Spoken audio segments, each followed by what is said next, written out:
ہم آہنگی کا ایک راستہ بین مذہبی مکالمہ ہے۔ آج کی تیز رفتار بدلتی ہوئی دنیا میں مذہبی تنوع ہماری زندگیوں کا ایک قدرتی حصہ ہے۔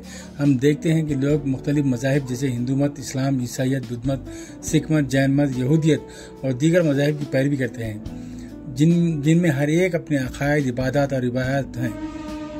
اگرچہ یہ مذاہب بظاہر ایک دوسرے سے مختلف نظر آتے ہیں، لیکن ان میں اکثر مشترکہ اقدار پائی جاتی ہیں، جیسے امن، محبت، ہمدردی اور دوسروں کا احترام کرنا۔ تاہم غلط فہمیوں، لا علمی اور بعض اوقات سیاست کی وجہ سے مذہب تنازع کا وجہ بن جاتا ہے۔ یہی وہ مقام ہے جہاں بین المذاہب مکالمہ نہایت اہمیت اختیار کر لیتا ہے۔ یہ ہمیں ایک دوسرے کو سمجھنے، پرامن طریقے سے ساتھ رہنے میں مدد دیتا ہے۔ بین المذاہب مکالمہ کا مطلب مختلف مذاہب کے ماننے والوں کے درمیان کھلا اور باعزت مکالمہ۔ اس کا مقصد بحث یا ثابت کرنا نہیں، بلکہ ایک مذہب دوسرے مذہب سے بہتر ہے، بلکہ سننے، سیکھنے، سمجھنے کا عمل ہے۔ اس کا مقصد باہمی احترام پیدا کرنا، نفرت کو کم کرنا اور ایسا معاشرہ قائم کرنا ہے جہاں ہر شخص محفوظ اور قابل قدر محسوس کر سکے۔ مذہبی اختلافات نے کبھی کبھار بد اعتمادی، نفرت اور یہاں تک کہ تشدد کو جنم دیا ہے۔ ہم اکثر فرقہ وارانہ فسادات، سماجی کشیدگی یا نفرت انگیز تقریر کے بارے میں سنتے ہیں، جو زیادہ تر دوسرے مذاہب کے بارے میں غلط خیالات پر مبنی ہوتی ہیں۔ جب لوگ دوسرے مذاہب کے بارے میں نہیں جانتے تو ان کے لیے جھوٹے پروپیگنڈے پر یقین کرنا، نفرت زیر اثر آنا آسان ہو جاتا ہے۔ بین المذاہب مکالمہ غلط فہمیوں کی دیواریں توڑتا ہے، مختلف برادریوں کے درمیان دوستی کے قائم کرتا ہے، ایک دوسرے کے عقائد، اقدار کو سمجھنے میں مدد دیتا ہے اور تعلیم، ماحولیات، سماجی انصاف جیسے مشترکہ اہداف پر ساتھ کام کرنے کی ترغیب دیتا ہے۔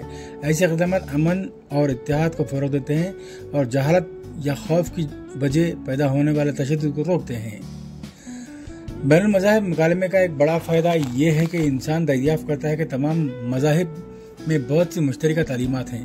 زیادہ تر مذاہب امن اور عدم تشدد، ہمدردی، خیرات، سچائی، ایمانداری، بڑوں کا احترام، غریبوں کی مدد، معافی، انکساری پر زور دیتے ہیں۔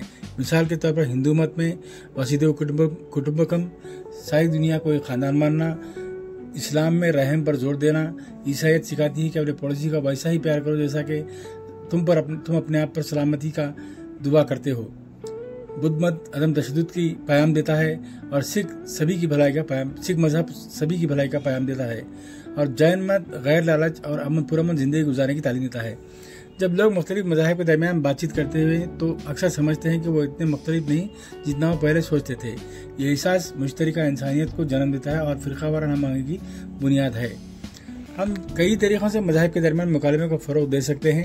اسکولوں اور کالجوں میں طلباء کے مختلف مذاہب کے بارے میں باعزت اور حقائق مبنی تعلیم دینی چاہیے۔ مثال کے طور پر کیرلا میں ہندو، مسلمان، عیسائی ایک دوسرے کے تہوار میں شریک ہوتے ہیں۔ پنجاب میں مسلمان اور سکھوں نے گردواروں کو بحال کیا۔